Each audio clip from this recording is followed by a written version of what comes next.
আমরা যে এত সংস্কারের কথা বলছি, আসলে পার্লামেন্টের সিস্টেমের মধ্যে সবকিছু আছে। আমরা এটাকে বিগত দিনে কাজ হয় নাই এই জন্য দোষারোপ করতে পারবে না, কিন্তু সিস্টেমের মধ্যে সব আছে। সবার আগে নির্বাচন নিয়ে আলোচনা করেছেন।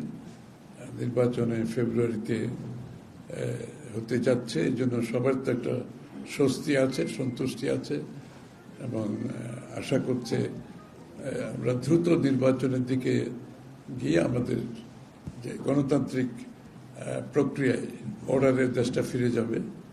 কারণ তারাও তো সবাই অপেক্ষা করছে, অনেক কিছু অপেক্ষা করছে একটা নির্বাচিত সরকারের উপর। তাদের কর্মকাণ্ড আগামী দিনে কি হবে নিশ্চিতভাবে সবাই, এগুলো তো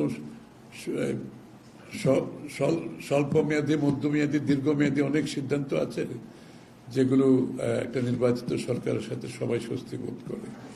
তো এগুলো নিয়ে অনেক আলোচনা হয়েছে নির্বাচন মূলত।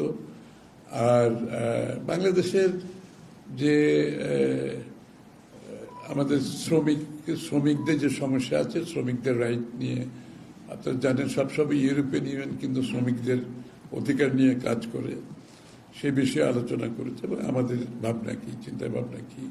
আগামী দিনে পার্লামেন্টকে তারা সহযোগিতা করতে চাচ্ছে এবং পার্লামেন্টের কার্যক্রমকে স্বচ্ছতার সাথে যাতে পরিচালনা করা যায়, তো ইউর পক্ষ থেকে তারা সহযোগিতা করতে চাচ্ছে এবং যেটা আমাদেরও ইচ্ছা, বাংলাদেশের বিচার বিভাগকে স্বচ্ছতার সাথে পরিচালনা করার বিষয়টি উঠে আসছে এবং বিচার বিভাগে যে সেক্রেটারিয়েট করার যে কথাগুলো আলাপে আসছে, যেটা তো বিএনপির, আমরা নিজেরাই প্রপোজাল দিয়েছি, বিচার বিভাগের নিজস্ব সচিবালয় থাকার প্রয়োজনীয়তা আছে।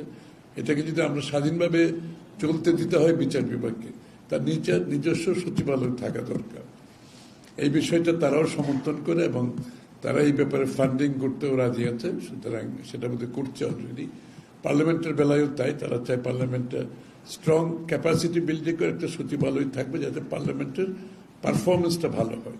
কারণ পার্লামেন্টে তো সব জবাবদিহিতা, যে পার্লামেন্টের ডেমোক্রেসিতে কিন্তু পুরো জবাবদিহিতা কিন্তু পার্লামেন্টের সিস্টেমের মধ্যে আছে। আমরা যে এত সংস্কারের কথা বলছি, আসলে পার্লামেন্টের সিস্টেমের মধ্যে সবকিছু আছে। আমরা এটাকে বিগত দিনে কাজ হয় নাই এই জন্য দোষারোপ করতে পারবে না, কিন্তু সিস্টেমের মধ্যে সব আছে, চেক অ্যান্ড ব্যালেন্স আছে। সেটাকে তারা অ্যাক্টিভেট করে যাতে চেক অ্যান্ড ব্যালেন্সটা পার্লামেন্টের মাধ্যমে থাকে আগামী দিনে। আর আগামী দিনে বাংলাদেশের আগামী দিনের উন্নয়নের সাথে তারা সহযোগী হতে চায়। তাদের শুধুমাত্র তাদের যে আমাদের ওই অনুদান, ঋণ, এর বাইরেও তারা অন্যভাবে অর্থায়নের চিন্তা করছে, যে নতুন নতুন অর্থায়নের অনেক পোর্টফোলিও, অনেক চিন্তা আছে। বাংলাদেশে বন্ড, গ্রিন বন্ড ইস্যুর মাধ্যমে অর্থায়নের যে অনেকগুলো দিক আছে যেটা আমরা বিগত দিনে করতে পারি নাই, সেগুলো আগামী সরকার আসলে তারা করতে চাচ্ছে, সহযোগিতা করতে চাচ্ছে, অর্থনৈতিকভাবে আমাদের উন্নয়ন কর্মকাণ্ডে অংশীদার হতে চায়। আমাদের জন্য এটা খুবই ভালো লক্ষণ যে সাধারণ ঋণ এবং অনুদানের বাইরে গিয়ে যে তারা একটা নতুন পথ উন্মুক্ত করছে বাংলাদেশ সরকারকে এবং আমাদের প্রাইভেট সেক্টরকে সহযোগিতা করার জন্য। তারা খুবই আগ্রহী আগামী দিনের উন্নয়নের জন্য। তো আমরা আশা করি, এবং বিএনপির কর্মসূচির সাথে তাদের চিন্তার বহুলাংশে মিল আছে, সুতরাং এটাতে তারা সন্তোষ প্রকাশ করছে।